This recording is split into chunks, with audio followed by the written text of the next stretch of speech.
I don't know about you guys, but sometimes my day-to-day life experience gets poisonous. I don't know if it's depression. I think that plays a role in it. Just like I've always kind of struggled with depression, but or just being an overthinker, or maybe it's just the human experience.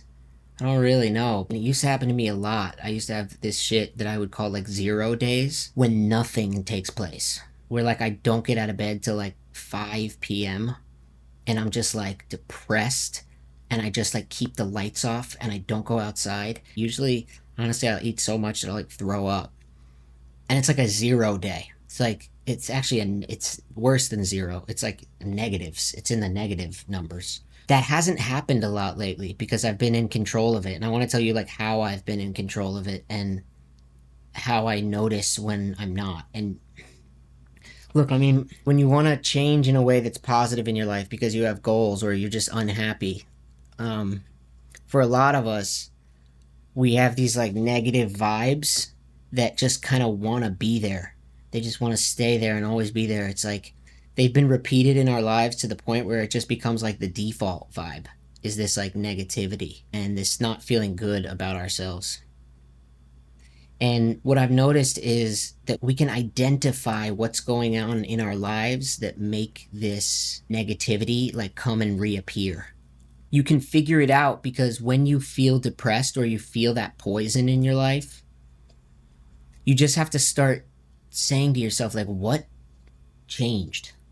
What's going on in my life? Is this like just clinical depression that's just happening? And even if it is, can I manage it a little bit?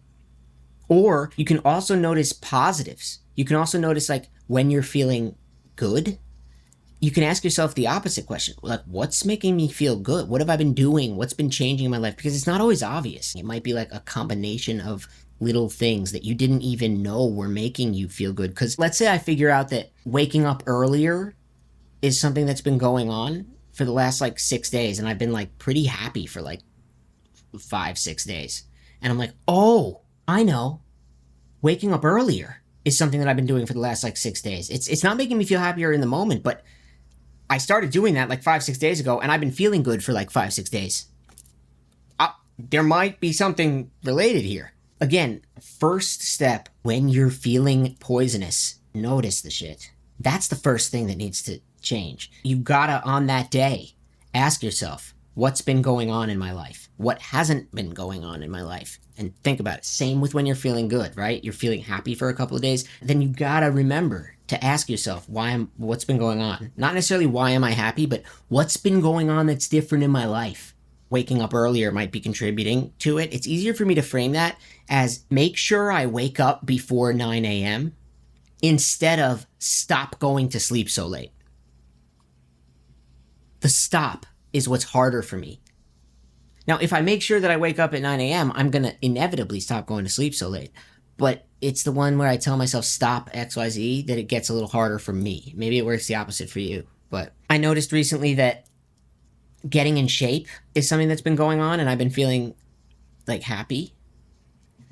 And so instead of like stop binge eating, it's more just like eat like a little less calories than I need. For me, again, I can't say stop doing that. I have to say something else that's like the thing I actually want to be doing. So like wake up before 9, eat a little less calories than I need, do dishes before bed. Once the laundry gets to the top of the hamper, do it. Yeah, this past year I've slipped in and out of being happy and depressed. Not as bad as, you know, the last couple years, but this past year, because I've been like in like a growth period in my life, I have been just really noticing it more. At one point over the last year, like during like a depression week, I noticed that it had been several days since I like communicated with God or the universe. Like before bed, I like speak. I just say like what I'm thankful for, and I really feel it. I really, and if I don't feel it, I keep saying it in kind of new ways out loud until I feel really thankful. Sometimes to the point where I'll like kind of cry a little bit. And then I notice like, man, I've been feeling shit for several days. What's changed? Oh, well, one thing is I kind of just stopped talking to God, to the universe. That might have something to do with it, you know? And since these things that you are going to do in your life, these positive things, are not necessarily natural, they're going to stop. So let's say that, like, you do it, you choose to do something for a couple days, and and you start feeling good. You are likely just going to stop doing that thing. That's part of this whole shit, is that we just stop doing the shit because we like think we got it now. We're like, oh, my life's a little better. I'm feeling a little better. But you remember you were doing something that was making you feel a little better. It's just, it's not such a habit yet that you're going to keep doing it. You might just stop and then feel shitty again and be like, well, what the fuck? Why do I feel shit? Well, that's why I'm making this video, like, to remind you, like, okay, ask yourself, what did I change? You can start developing this kind of running list of like armor against the poison, and it's tough. It's going to be tough to do this stuff consistently, especially if the poison kicks in. Because once the poison kicks in, it's like all these little actions, you don't want to do them because you feel poisonous. What, like, I don't even want to, like, you start, a lot of this has to do with identity. Like, you start identifying or re-identifying with this old self, this like, version of you that doesn't make you feel good. And you start identifying with that, and that person doesn't want to read before bed. That person is like, fuck all this. But meanwhile, that's exactly what that person needs. It's tough, dude. But it's not tough forever. Like, it starts to become a habit. And once it is a habit, then it's really easy to see. Like, I went to Vegas, and like all these things that I was doing in my life, waking up earlier, exercising, eating better, keeping my house pretty clean, reading, praying, all of them changed fast. Like when I went to Vegas, like I did none of that shit. I didn't read, I didn't eat good, I didn't pray, I didn't exercise, like all the shit. So when I came back, it was like I was depressed. And that's kind of why I'm making this video, because I just got back yesterday and I haven't really been that down in a while. And it reminded me of my old self. And I was like, whoa, I used to always feel like this. So by the way, there's like hope. If you're like me and you like get depressed, I'm telling you, the sort of depressed I used to always be, it took me getting that to like remember, damn, I really haven't felt this way in a while, and I used to always feel this way. So I guess what I'm saying is like there's definitely hope. This all like brings me to like what's going on here in the first place, because this can help a lot. Although happiness is a very complex thing that can be created and go away, and like for many different reasons, one big part of it seems to be feeling, for me, like a sense of self-worth and pride in myself. When I feel a sense of self-worth and I feel proud of myself, I'm generally happier.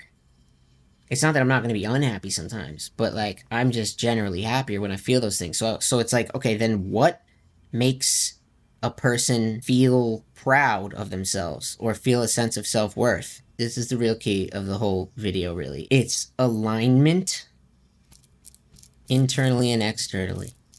That what we're doing aligns with us, our values and our goals, who we want to be, where we want to be going.